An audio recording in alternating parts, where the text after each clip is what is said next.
Sir what are the early and easy science मतलब हमारी body हमें दिखाती है जहाँ से हम जल्दी से डिटेक्ट कर सकते हैं अर्ली स्टेज में कि क्या हम कैंसर की तरफ बढ़ रहे हैं? तो ये जवाब मैं आपको एक अंग्रेजी में जैसे अपन बोलते हैं सावधानी, अंग्रेजी में इसे कॉशन कहा जाता है। कॉशन में CAUTION।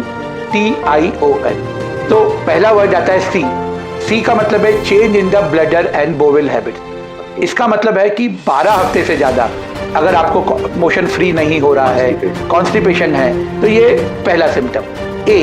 अ सोर दैट डज नॉट हील, तो एक छाला है जो ठीक नहीं हो रहा है। माउथ में भी अगर छाला आया, आपने दवाई लगाई, आप तंबाकू खाते और वो छाला ठीक नहीं हो रहा है, तो आप इमीडिएटली अपने ENT डॉक्टर के पास जाइए और छाले की जांच कर दीजिए। अनयूजुअल ब्लीडिंग एंड डिस्चार्ज, अगर ब्लीडिंग माउथ से, नाक से, मोशन की जगह जो नॉर्मल नहीं थी और वो कंटिन्यूस हो रही है, तो आपको दिखाना पड़ता है।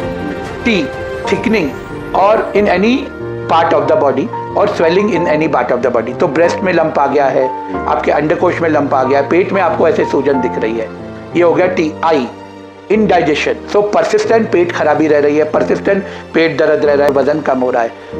इसे हो गया O, obvious change in the size of the swelling, so एक गांठ है जो कई सालों से आपकी है पर वो सडनली गांठ बढ़ रही है, तो ये हानिकारक है। एक मैंने जैसे पहले बताया, एक मोल है, काला तिल है, काला वो सालों से छोटा है और सडनली 6 महीने से बढ़ रहा है, तो change in the size. And आखिरी है ION, N इज नैगिंग कफ, तो एक खांसी है, जो एक स्मोकर है, टोबैको च्यूअर है और खांसी कभी नहीं हो रही है, 3 महीने से ज़्यादा खांसी है, तो अगर ये सिम्टम्स है जो मैंने एक छोटे में बताया कॉशन, ये 7 सिम्टम्स आपने ध्यान देना है।